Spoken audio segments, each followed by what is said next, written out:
दोस्तों આગળ વધીએ પહેલાં સબસ્ક્રાઇબ બટન જરૂરથી દબાવો અને હા બેલ બટન પણ દબાવો જેથી દરેક વિડીયો જલ્દી મળી શકે।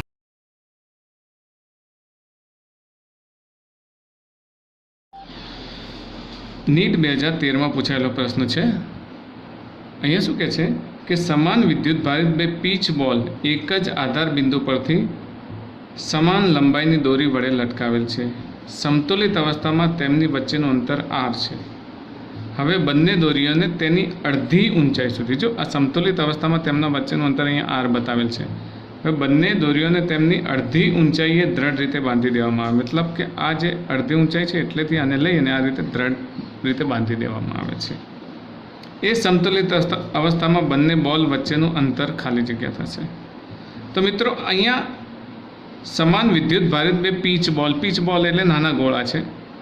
તો એમાંથી એક ગોળા વિશે વાત કરીએ તો આ બંને ગોળામાં સમાન વિદ્યુત ભારિત હોય તો અપાકર્ષણ બળ લાગે તો આ તરફ લાગતું બળ Fe આપણે જાણીએ છીએ Feનું મૂલ્ય કેટલું હોય તો કે ધારો કે આનો વીજભાર Q હોય ને આનો વીજભાર Q હોય તો Feનું મૂલ્ય આપણને કેટલું મળશે? Fe બરાબર kq² અપોન આ બંને વચ્ચે અંતર r છે તો r² મળશે।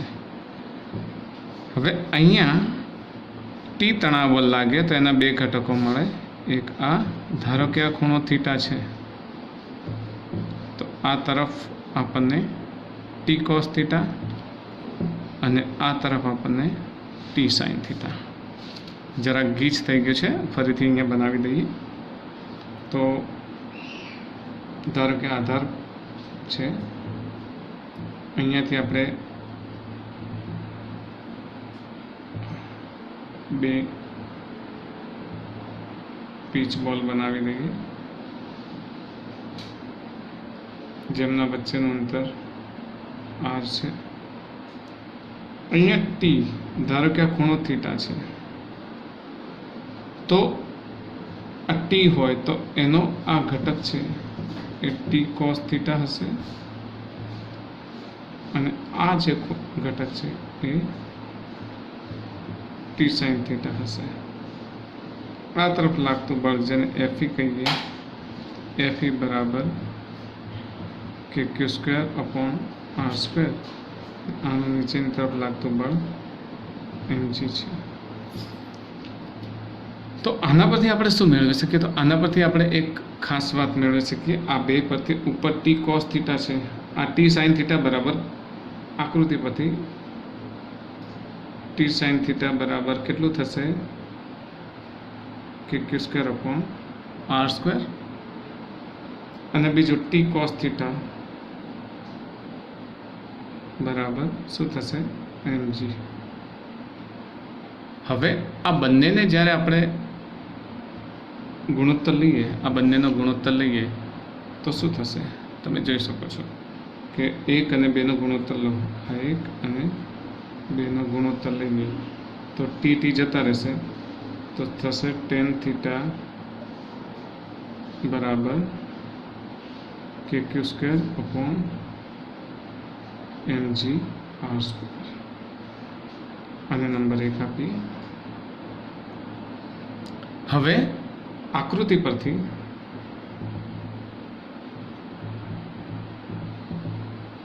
આપણે ત્રિકોણને નામ આપી દઈએ। ચલો, આ O આધાર છે, આ M, આ B, તો ત્રિકોણ OMB માં અહીંયા tan થીટા લેવું હોય તો કેટલું થશે? અડધું થઈ જશે। MB કેટલું થશે? આ r નું અડધું, r/2, અને છેદમાં આની લંબાઈ આપણે y લીધી છે ને તો y લઈએ। ચાલો, તો tan થીટા બરાબર r/2π। This is result number 2। આ 1 અને 2 ને સરખાવી દો। 1 અને 2 પરથી યાદ રાખીશું અડધે બાંધવાથી શું ઇફેક્ટ થાય એનો રિલેશન લેવાનું છે। આ દોરીમાં જે અડધે બાંધવાથી શું ઇફેક્ટ થાય એનો રિલેશન લેવાનું છે। તો 1 અને 2 પરથી શું થશે? તો 1 અને 2 પરથી જો આમાં kq² अपॉन mg r² ने आनी साथे सरखावो तो kq² अपॉन mg r² बराबर r अपॉन 2y। આપણે y અને r નો સંબંધ લેવાનો છે તો y ને કરતા બનાવો તો y અહીંયા જશે તો y બરાબર r³ mg अपॉन kq²। જો આ બધા જ આર્યા છે અચળ છે તો શું લખી શકાય y is proportional two r³। તો r is proportional two y⁻⁴। હવે જો આને અડધે બાંધીએ આને અડધે બાંધી દઈએ તો અડધી ઊંચાઈએ બાંધતા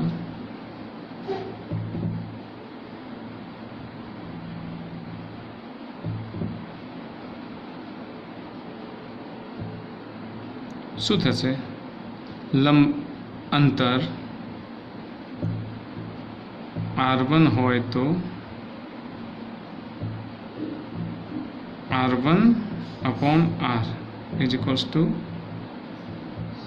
ऑफकोर्स आने આપણે શું લઈ લઈએ અડધી ઊંચાઈએ બાંધીએ એટલે અંતર તો y/2 અને અહીંયા શું રહેશે y ને એનો રેસ ટુ 1/2 y કેન્સલ થશે y કેન્સલ થશે એટલે r1 બરાબર r/2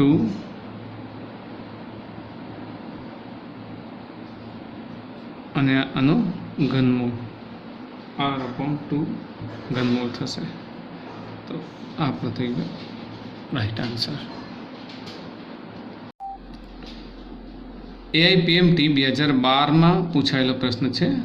અહીંયા એવું કહ્યું છે કે 1 સેન્ટીમીટર અને 3 સેન્ટીમીટર ત્રિજ્યાના બે ધાતુના ગોળાઓ પર અનુક્રમે -1 × 10⁻² સેન્ટીમીટર કુલમ અને 5 × 10⁻² કુલમ વિદ્યુત ભારો મૂકેલા છે। જો તેમને સુવાહક તારથી જોડવામાં આવે તો મોટા ગોળા પરનો વિદ્યુત ભાર કેટલો હશે? મિત્રો આ જે પ્રશ્ન છે ને એમાં જો બે વસ્તુ આપી દીધી છે, ત્રિજ્યા આપી દીધી છે અને બંનેનો વિદ્યુત ભાર આપેલો છે, એટલે આપણે એને જે સામાન્ય દાખલા ગણીએ છીએ એ રીતે નહીં ગણી શકીએ, એને ગણવા માટે એક અલગ રીત હોય છે।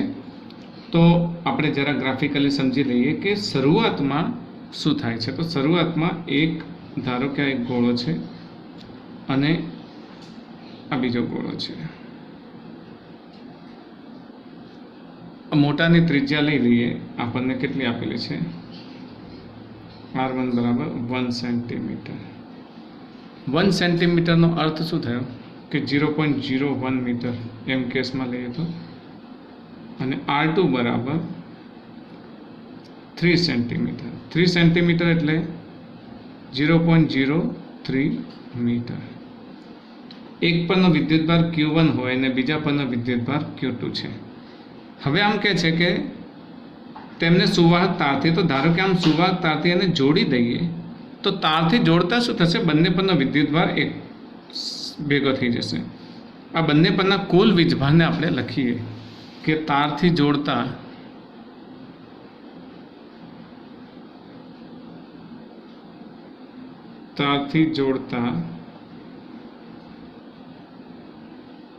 બંનેનો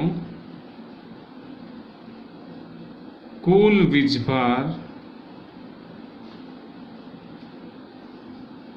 Q હોય તો Q બરાબર શું લખી શકીએ, Q1 + Q2 બરાબર છે। તો હવે આ બંનેનો સરવાળો કરીએ તો Q1 કેટલો છે r અને Q2 r, તો -1 × 10⁻² + 5 × 10⁻², સરવાળો કહે તો 4 × 10⁻² કુલમ થાય, કુલ Q થયો। હવે જ્યારે તારથી જોડ્યા હોય ત્યારે આમાં એક વિશિષ્ટ પ્રકારની પ્રક્રિયા થાય છે, એ પણ નોંધી લઈએ કે ધારો કે તારથી જોડતા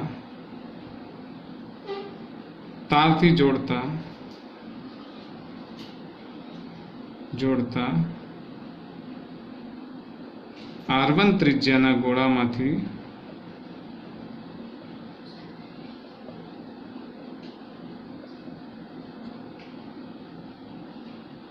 Q વીજભાર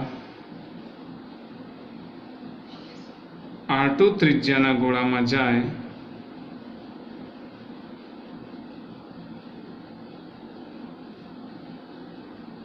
તો જો તો અહીંયા આપણે બનાવી દઈએ જરાક કે આ પહેલો ગોળો છે અને બીજો ગોળો છે. હવે થાય છે શું, અહીંયામાંથી Q વીજભાર છે ને આમાં જશે. ઓકે,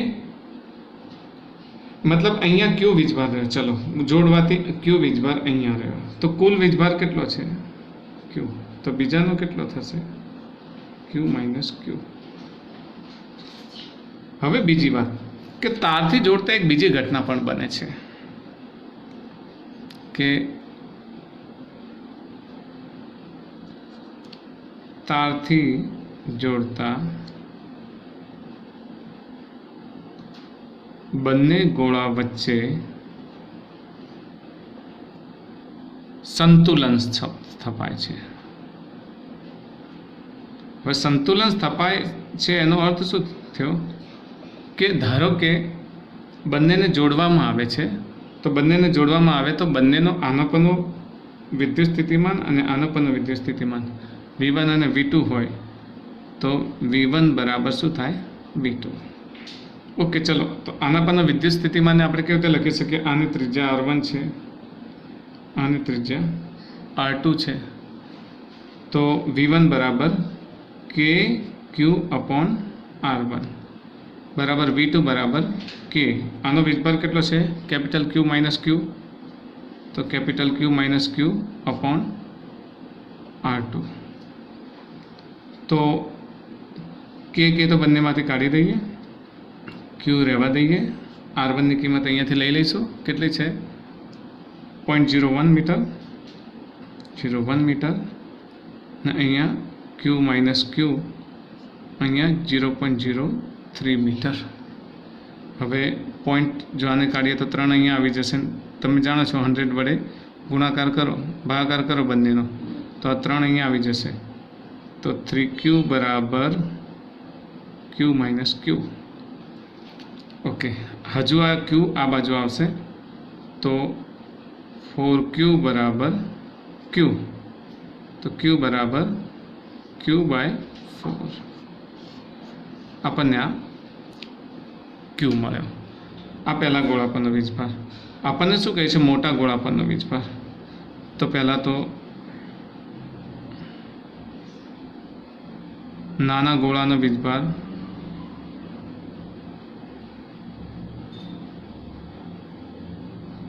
Q બરાબર કેપિટલ Q કેટલા છે અહીંયા મેળવ્યા આપણે 4 × 10⁻² ડિવાઇડેડ બાય 4, જેને આપણે કેટલા લખીશું 1 × 10⁻² coulomb.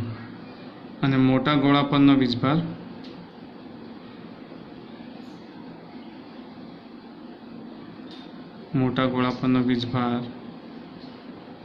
Capital Q minus Q,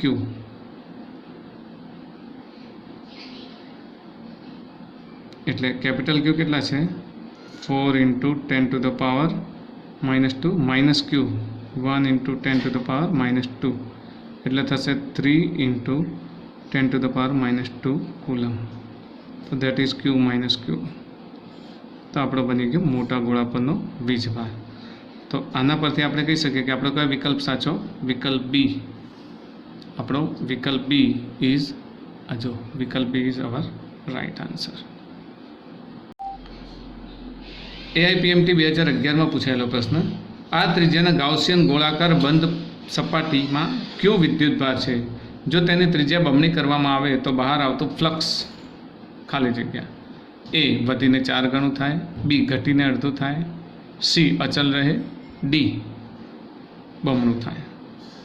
એકદમ સરળ પ્રશ્ન છે મિત્રો. અહીંયા એમ કહે છે કે આ ત્રિજ્યાના ગોળાકાર ગાઉસિયન પૃષ્ઠ, ધારો કે આપણે આ ત્રિજ્યાનો ગોળાકાર ગાઉસિયન પૃષ્ઠ છે, એમાં ધારો કે આ બધો વીજભાર છે. ઓકે, આ બધો વીજભાર મળી અને ક્યુ છે. તો એના દ્વારા ફ્લક્સનું સૂત્ર શું થાય? એની ત્રિજ્યા ધારો કે આર હોય, આર, તો એનું ફ્લક્સનું સૂત્ર શું થાય? તો ગોળાકાર સપાટીને લીધે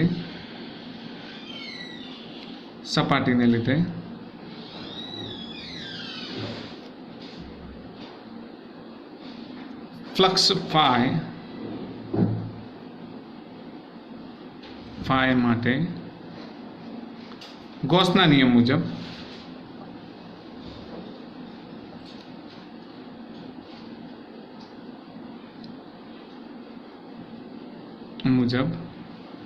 phi is equals to q upon, okay, અહીંયા q તો આપણે સ્મોલ q કરી દઈએ, q upon epsilon not.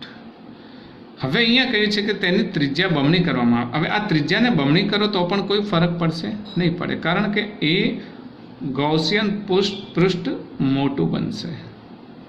Gaussian પૃષ્ઠ શું થશે? મોટું બનશે. અને ગૌસના નિયમમાં કહ્યું છે કે ગમે એટલું મોટું પૃષ્ઠ હોય પણ એની અંદર જેટલો વીજભાર, અંદર તો વીજભાર એટલો જ રહેવાનો છે. એટલે અને બીજું કે ફ્લક્સના સૂત્રમાં ક્યાંય ત્રિજ્યાનો ઉલ્લેખ છે નથી. તો પછી ત્રિજ્યા બમણી કરો, 4 ગણી કરો તો કોઈ ફરક નથી પડતો. હા, ઘટાડશો ને અંદરનો વીજભાર બહાર નીકળી જાય તો વળી પાછી આપણે અલગ રચના કરવી પડે. પરંતુ અહીં ફ્લક્સમાં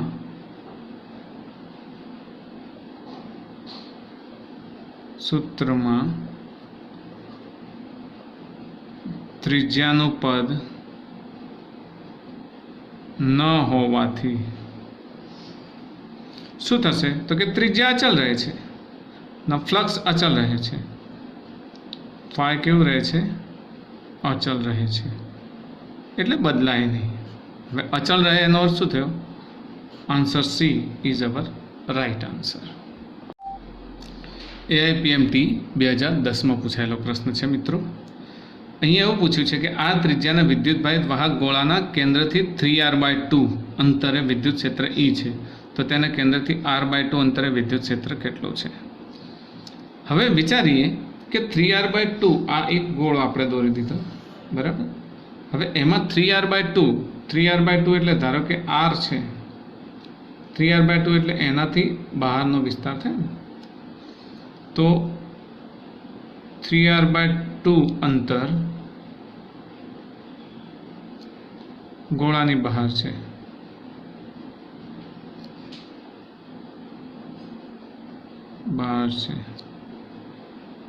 જ્યાં વિદ્યુત ક્ષેત્ર E હશે. ઓકે, E હશે. આપણે જાણીએ છીએ E = kq/r. પરંતુ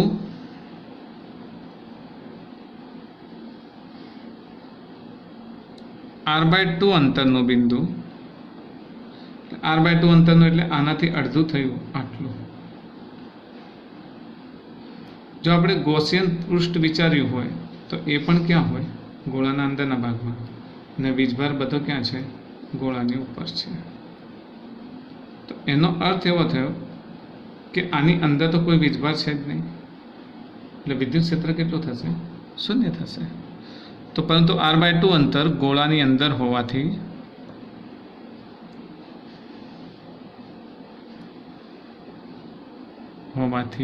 ગોળાના અંદરના વિસ્તારમાં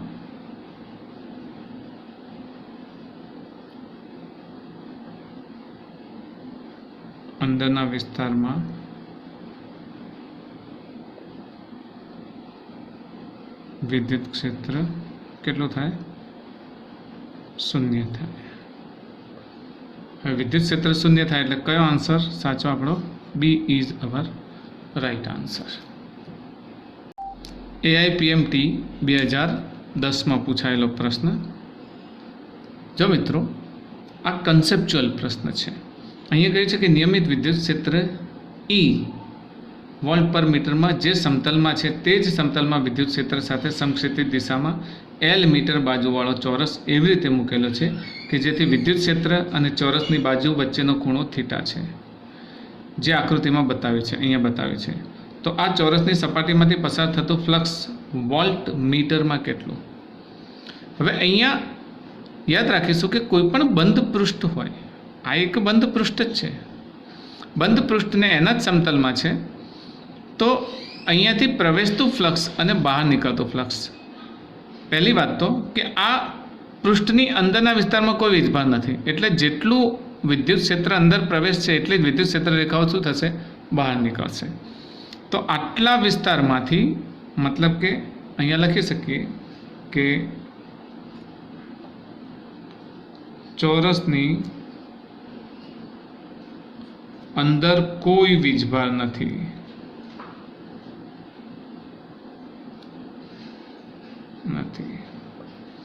બીજું કે ચોરસમાં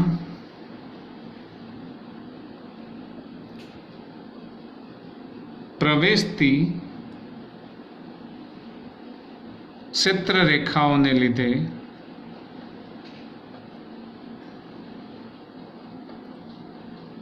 ફ્લક્સ φ1 = EA cos થીટા, જ્યાં E શું છે? આપણે વિદ્યુત ક્ષેત્ર, એ આનું ક્ષેત્રફળ છે અને થીટા આપેલો એંગલ છે. પછી ચોરસમાં બહાર આવતી ક્ષેત્ર રેખાઓને લીધે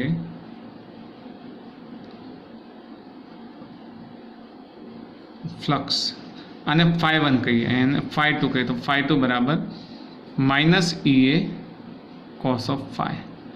ફ્લક્સની થિયરી તમે જાણો છો કે અંદર પ્રવેશે ત્યારે પ્લસ હોય, તો બહાર નીકળે ત્યારે માઇનસ હોય, અથવા અંદર પ્રવેશે ત્યારે માઇનસ હોય. તો આટલા વિસ્તારનું ફ્લક્સ કેટલું હશે? પોઝિટિવ EA cos થીટા, ને અહીંયાથી નેગેટિવ EA cos થીટા. તો નેટ ફ્લક્સ,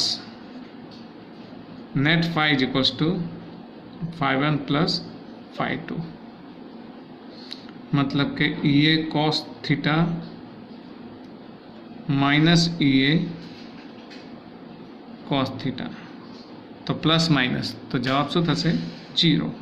તો સંકળાયેલો ફ્લક્સ કેવું હશે? 0. ઓકે, તો 0 એટલે D is our right answer.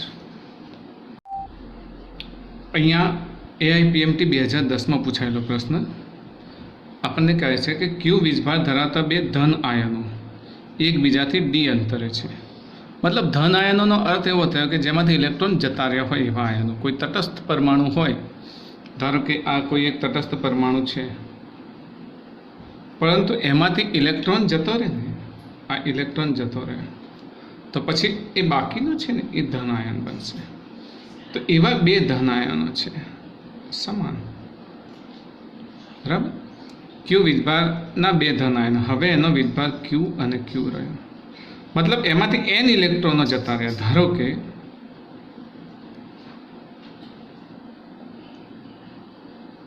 n electron જવાથી ધન આયન બને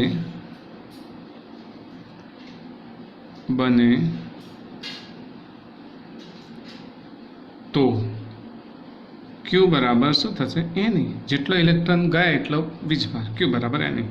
ધન આયન છે તો પ્લસ એની થશે.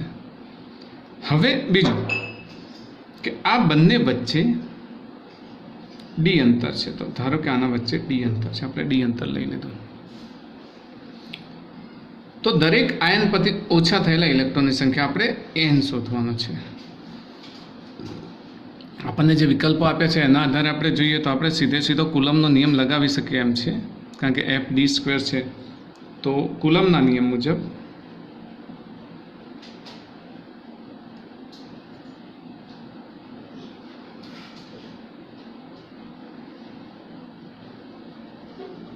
એફ બરાબર કે Q square upon D square. આપણે એન શોધવાનું છે. અહીંયા યાદ રાખીશું શું શોધવાનું છે, એન. તો ક્યુની જગ્યાએ શું મૂકી દઈએ, એની મૂકી દઈએ તો આપણને મળશે F is equals to K N square E square divided by D square. આપણે ઈ સ્ક્વેર જોઈએ છે તો ઈ સ્ક્વેરને કરતા બનાવો શું થશે, આ કેની જગ્યાએ અહીંયા 4πε0 ઓપ્શનમાં છે તો 4πε0 લખી દઈશું આપણે.